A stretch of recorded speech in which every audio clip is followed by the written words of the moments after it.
네, 금융산업의 디지털 변화와 디지털 금융 현황과 방향까지 알 수 있었던 시간이었습니다. 세 번째 프로그램은 금융 플랫폼의 미래 변화라는 주제로 윤승원 신한카드 플랫폼 비즈 본부장님께서 발표하겠습니다. 우리 윤승원 본부장님께 박수 한번 부탁드리겠습니다. 윤승원 본부장님께서는 신한카드에서 브랜드 기획팀장과 라이프 사업 본부장님을 역임하셨고요. 늘 새로운 시각으로 금융 비즈니스를 기획하시는 전문가이십니다. 예, 안녕하십니까. 저 신한카드에서 플랫폼 비즈니스 담당하고 있는 윤승원이라고 합니다.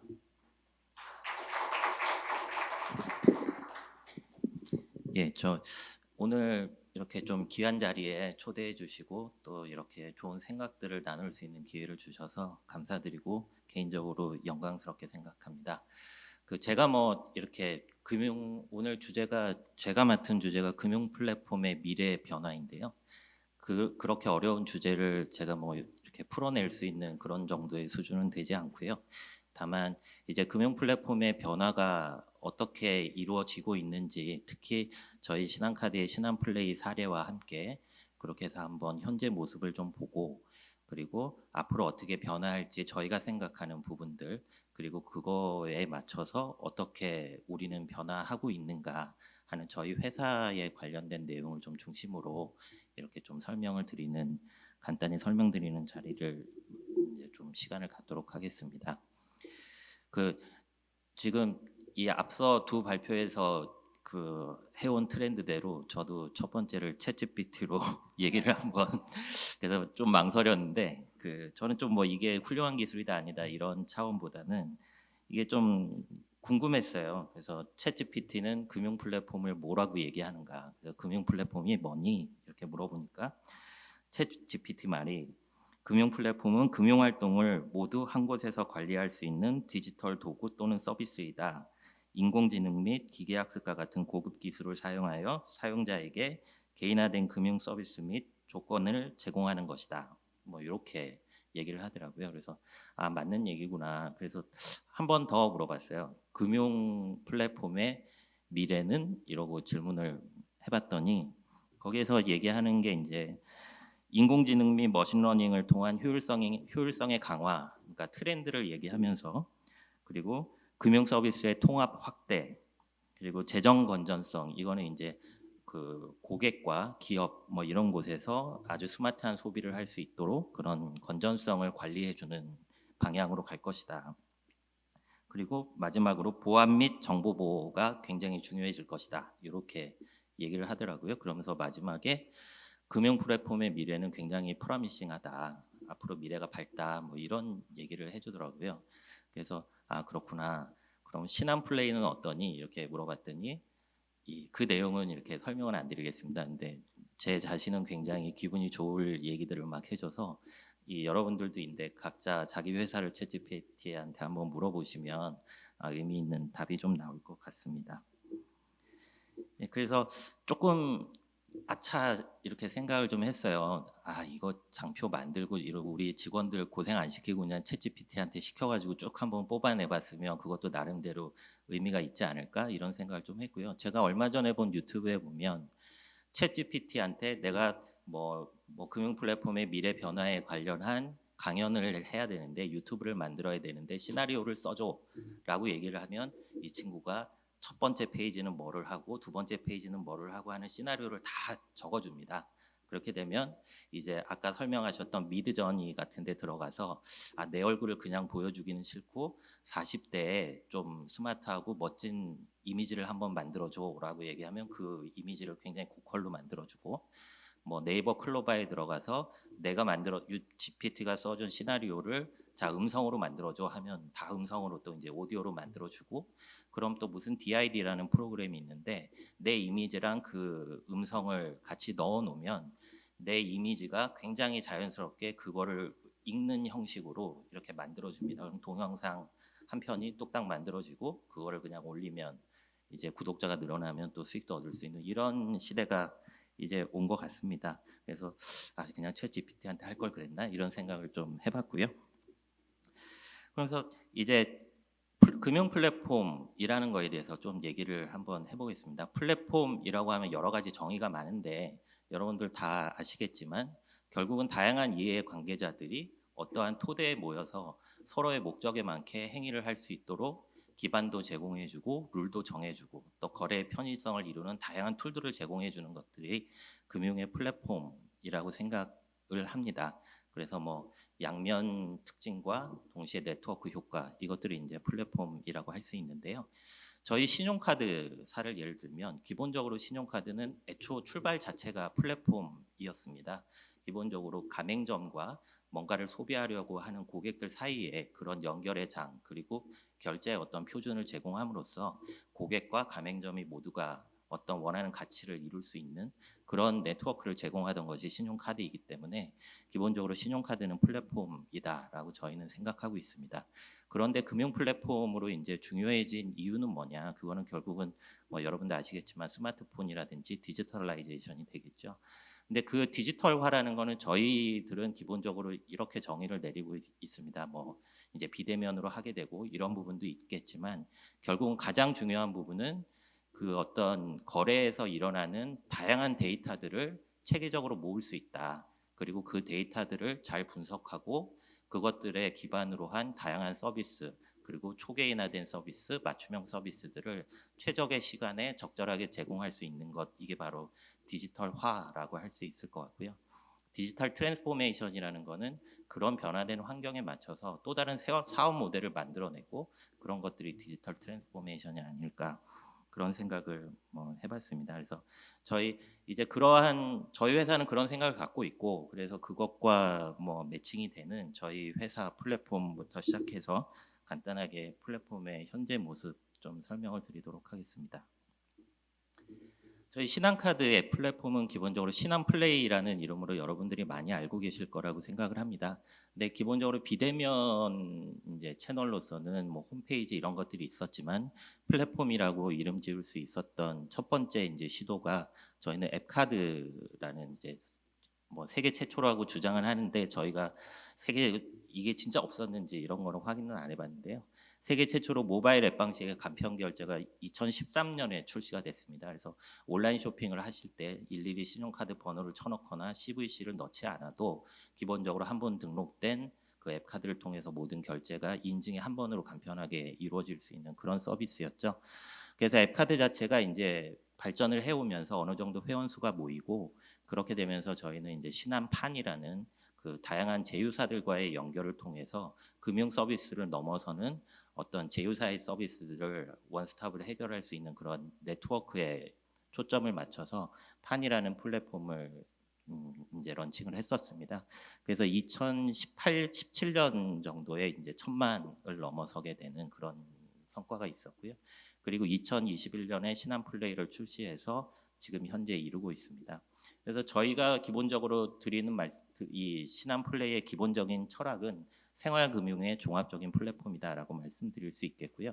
그런 것들 관점에서 저희는 3PI라고 해서 플랫폼 진화, 페이먼트 선도, 프로세스 전환이라는 전략 하에서 저희 디지털 플랫폼 전략을 추진하고 있습니다. 그래서 자세한 내용을 하나하나 조금 보여드리도록 하겠습니다. 그래서 플랫폼 진화 관점에서 보면 저희는 기본적으로 비대면 채널인 홈페이지, 그러니까 웹 이런 것들로 해서 처음에 출발을 해서 아까 말씀드렸던 것처럼 앱카드를 이제 시작으로 생활 플랫폼인 판 그리고 고객의 일상을 디지털로 초연결 확장하는 신한페이판 그리고 2021년도에 라이프 앤 파이낸스 플랫폼으로 진화하는 신한플레이 이렇게 연결이 되어 왔습니다.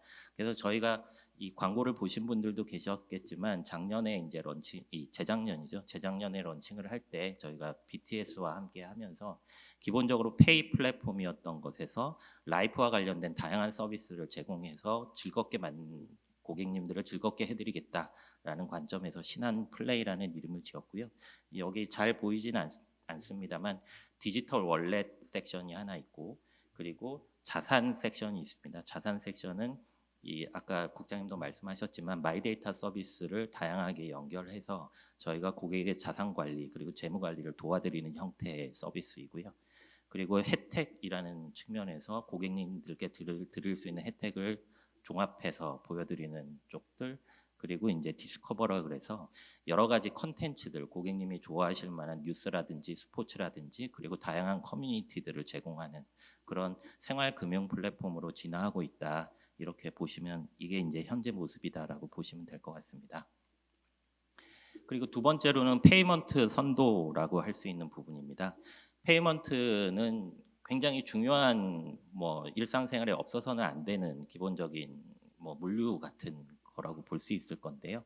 저희는 이제 기술 특허라든지 또 이제 금융당국에서 과감하게 해주시는 그런 혁신금융 서비스들을 통해서 지속적인 R&D와 또 다양한 사업들을 시도해보고 있습니다. 그래서 넥스트 페이먼트 시장을 선도하고자 하는 방식으로 진행을 하고 있는데요. 그러한 몇 가지 예를 들어서 말씀을 드리면 터치 결제라는 것이 있습니다. 그래서 이거는 이제 국내 스마트폰 오프라인 결제를 지금 저희가 선도를 하고 있는 부분인데, 어떤 측면에서 선도냐라고 보면 그 안드로이드 폰이나 아이폰이든 상관없이 전 기종으로, 그리고 특정한 단말기를 타지 않는 모든 가맹점에서 다 적용할 수 있는 이런 풀 커버리지입니다. 그래서 가맹점과 기종에 관계없이 언제 어디서든 결제가 가능한 스마트폰 결제 플랫폼으로 저희가 터치 결제를 이용해서 그 고객분들이 쉽게 쓰실 수 있도록 그런 저희가 풀 커버리지를 제공을 드리고 있고요. 또 혁신금융 서비스 중에 하나인데요. 저희가 페이스페이라고 해서 안면 인식을 이용해서 가맹점에서 결제를 바로 하실 수 있는 그런 형태의 서비스입니다. 그래서 지금 현재는 11개 점포 정도를 지금 운영하고 있는데, CU라든지 GS25, 홈플러스, 인천공항 이런 곳에서 사전에 등록을 하시면 그런 곳에서 안면 인식으로 다른 특별한 인증 없이 결제하실 수 있는 서비스가 운영이 되고 있습니다. 그리고 그것 외에도 저희가 아까 국장님도 말씀하셨는데 한국은행이랑 같이 해서 그 CBDC에 대해서 이게 결제가 가능하고 그것들이 어떻게 정산이 되고 그런 부분들이 실질적으로 일어날 수 있는지에 대한 POC 작업을 진행을 해서 그걸 어느 정도 성공적으로 진행을 해본 경험이 있습니다. 또 더 여러 가지 저희들이 이제 신기술을 동원해서 다양한 서비스, 고객의 결제 경험을 높일 수 있는 다양한 서비스들을 계속 이제 연구하고 실제 POC 단계까지 해보고는 있는데요.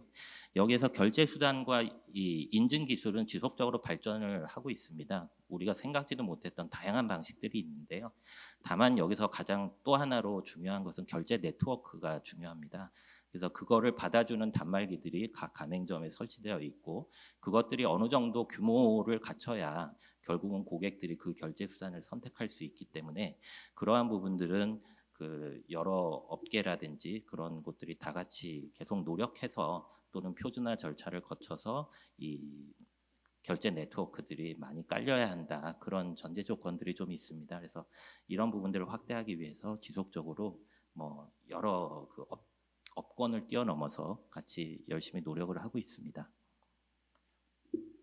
네, 그리고 프로세스 전환이라는 측면에서 저희가 이제 쭉 이 디지털 트랜스포메이션든 디지털화든 이런 것들을 쭉 추진해 오면서 이제 성과들을 한번 봤습니다.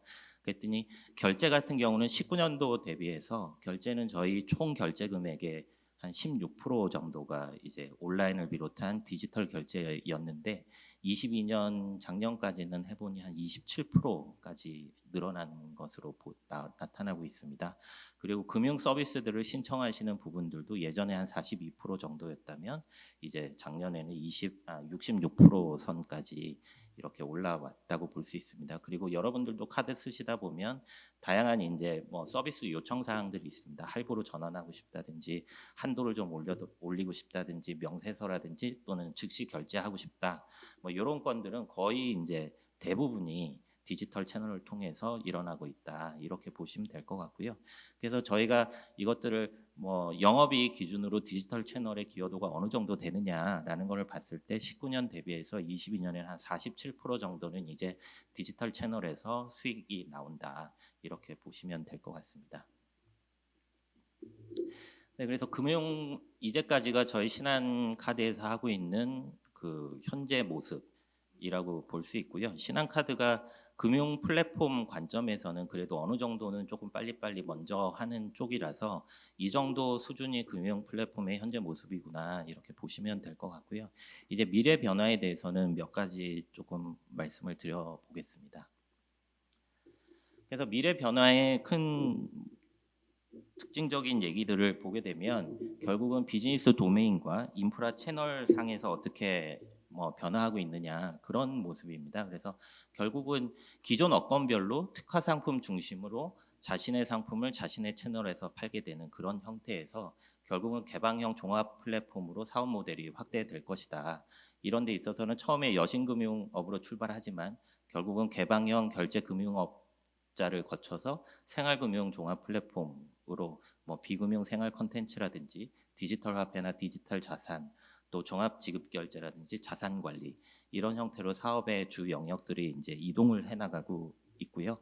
그래서 결국은 사업 모델 자체가 기존에 가지던 것과는 다르게 굉장히 종합화될 것이다. 이렇게 보실 수 있을 것 같습니다. 그리고 인프라 채널 관점에서 본다면 어떤 지점이나 콜센터에서 하던 역할들이 지금 현재는 모바일 플랫폼에서 이루어지는 형태로 변화하고 있지만 이제 나아가게 되면 결국은 메타버스라든지 또는 증강현실 이게 전부를 다 차지할 수는 없겠지만 그런 부분들이 서로 하이브리드로 융합이 돼서 옴니채널화되고 그런 식으로 운영이 될 수 있도록 그렇게 아마 진행될 것으로 이렇게 보입니다. 두 번째 측면에서는 이제 거래 양태 기반 이런 것들이 변화하게 되는데요. 은행이라든지 카드사라든지 보험이라든지 이런 주 어카운트를 가지고 그 은행에서 주로 이 활동들을 하시게 되는데 결국은 이게 이제 키 자체가 변화하게 되면서 어떤 특정한 플랫폼에 그 디지털 월렛이라는 개념으로 그 안에 모든 것이 들어가서 거기에서 모든 금융 거래 활동을 하게 되는 오픈 뱅킹도 그렇고 마이데이터를 이용해도 그렇고 모든 것이 그렇게 진행이 될 것으로 보입니다. 그래서 디지털 월렛 안에는 다양한 결제 서비스들도 회사가 중요한 게 아니고 그것들이 모두 다 연결돼서 신용 체크 선불, 상품권, 계좌 결제 이런 것들도 모두 하나의 월렛에서 이루어질 수 있게 되고요. 뱅킹 서비스도 오픈 뱅킹을 통해서 모든 금융 계좌라든지 그런 걸 활용해서 이체 충전 이런 다 가능하고 그 아이디나 멤버십과 관련된 부분에 있어서도 신분증도 당연히 들어오게 되고 다양한 전자증명, 고지 이런 것들과 인증, 보증 이런 것들이 디지털 월렛 하나에서 일어나게 되는 그러한 상황이 될 것 같습니다. 그리고 디지털 자산 서비스 같은 경우도 마이데이터를 활용해서 모든 개인의 자산들을 저희가 다 분석을 하고 거기에 최적에 맞춤 상품이나 그 자산 관리 방식을 추천해 드리는 형태로 그렇게 진화할 것으로 그리고 상당 부분 진화가 됐고요. 이런 방향으로 쭉 갈 거라고 생각이 됩니다. 그리고 세 번째로는 금융 파트너십의 확장이라고 볼 수 있겠습니다. 그래서 금융사는 기존에 이제는 자신의 상품만을 재판이 같이 제조와 판매가 같이 있었던 데서 요즘은 이제 재판 분리 형태로 이제 변화하고 있는데 결국은 이 지금 현재로 보면 업권 외에 타 금융 서비스를 결합 통합해서 원스톱 금융 모델을 추구하고 있고 그리고 고객 소비 생활과 연관된 이종 업종과의 제휴가 금융 비금융 서비스의 연결이 계속적으로 증대될 것으로 증대되고 있습니다. 이런 데에 더해서 오픈 API라든지 블록체인 기반의 플랫폼 협력이 매우 확대될 것으로 보이고 그럼에 따라서 결국은 4차 산업혁명 이 미래 기술을 활용해서 어떤 금융의 모델이라든가 특히 고객 경험에 있어서의 파괴적인 혁신 이런 것들이 일어날 것으로 보입니다. 그래서 이러한 전체적인 디지털 에코시스템, 그러니까 금융 생활 콘텐츠, 디지털 기술 이런 것들의 에코시스템을 선점하고 주도하기 위해서 대형 플랫폼들 간의 경쟁이 더욱 치열해지고 그렇게 나갈 것으로 생각이 됩니다.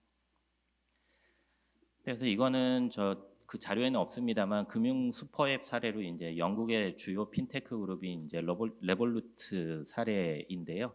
결국 레볼루트는 15년도에 영국에서 이제 환전 송금을 간편하게 해주는 앱으로 출발을 한 앱입니다. 근데 이게 거의 지금은 은행을 넘어서 거의 모든 분야에서 지금 그 서비스들을 제공을 하고 있습니다.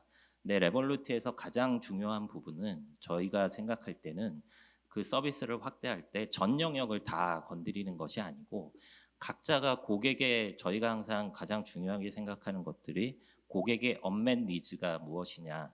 그래서 그것들을 해결하는 것이 결국은 비즈니스의 포인트가 될 텐데 얘네들이 그 레볼루트 같은 경우가 그런 부분들을 굉장히 잘 체크를 해서 그런 부분에 대한 기술을 빨리 적용하고 이 굉장히 탁월한 고객 경험으로 제공해주는 그런 서비스들을 진행을 하고 있습니다. 그래서 뭐 간편 결제라든지 뭐 조기 급여 그리고 지출 관리에 있어서는 뭐 주니어 계좌라든지 또 뭐 여러 가지 이제 뭐 보험이라든지 여행 이런 측면에서 고객 경험을 높일 수 있는 서비스들을 지속적으로 제공을 하고 있습니다.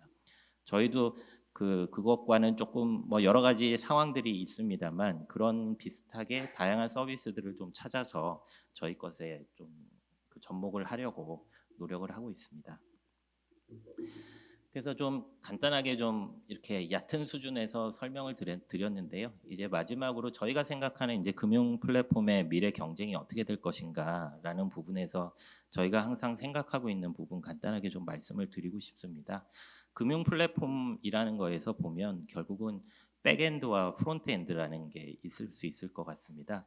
그러니까 백엔드라는 거는 고객한테는 보이지는 않지만 플랫폼을 실제로 운영하기 위해서 그 뒷단에 숨어 있는 다양한 프로그램 영역 뭐 이렇게 보실 수 있을 거고요. 그 프론트엔드 영역은 고객이 직접 사용하시면서 눈으로 보실 수 있는 이런 뭐 앱이라든지 어플리케이션이라든지 뭐 그런 영역이라고 보시면 될 것 같습니다.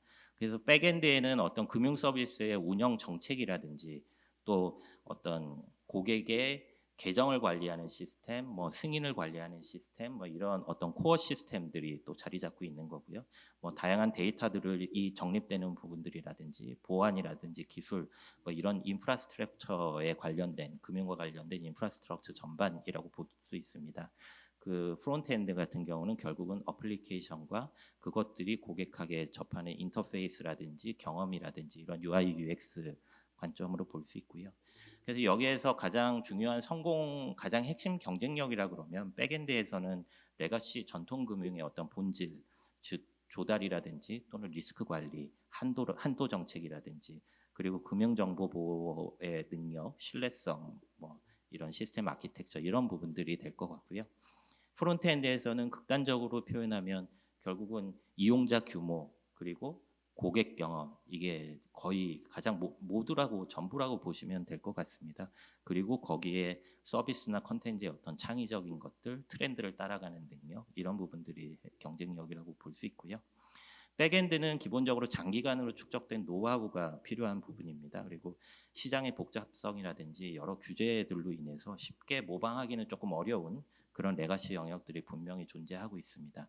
다만 또 프론트엔드에서는 상대적으로 시장 대응이 좀 유연하고 쉽고 그리고 기본적으로 갖춰진 규모 그리고 어떤 시스템 그 스트럭처에 보면 조금 더 유연하게 이것도 해보고 저것도 해보고 해볼 수 있는 그런 영역에서 좀 특징이 있다고 볼 수 있겠습니다.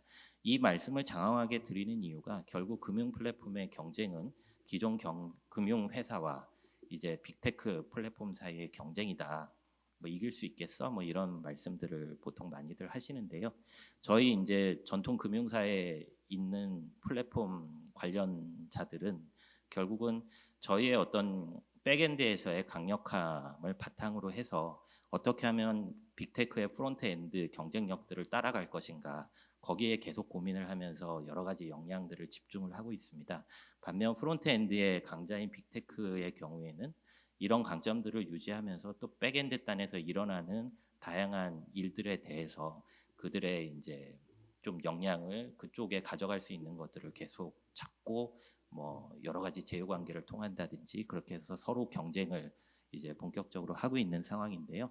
제가 드리고 싶은 말씀은 결국 이런 금융기관과 빅테크 사이의 경쟁은 뭐 치열을 하겠지만 그게 뭐 누구가 누구를 죽이고 이런 경쟁이 아니고 이런 선의의 경쟁을 통해서 결국은 고객의 가치가 높아지는 형태로 경쟁이 일어날 것이다. 그리고 이러한 선의의 경쟁은 더욱 촉진돼야 할 것 같다. 뭐 그런 생각입니다. 그래서 저희도 저희 나름대로 또 빅테크는 빅테크 나름대로 고객 가치 증진을 위해서 같이 경쟁을 지속적으로 할 것이다. 그렇게 말씀을 드리면서 저희 발표는 뭐 이 정도로 마치고요. 그래서 어쨌든 저희 신한금융그룹의 모토가 더 쉽고 편안한 더 새로운 금융이라는 모토가 있습니다. 지금 가장 필요한 딱 맞는 가치라고 생각을 하는데요. 그런 관점에서 더 열심히 노력을 하겠고, 이런 기회 만들어 주신 저희 이 딜사이트 그리고 여기 참석해 주신 여러분께 감사드립니다. 감사합니다.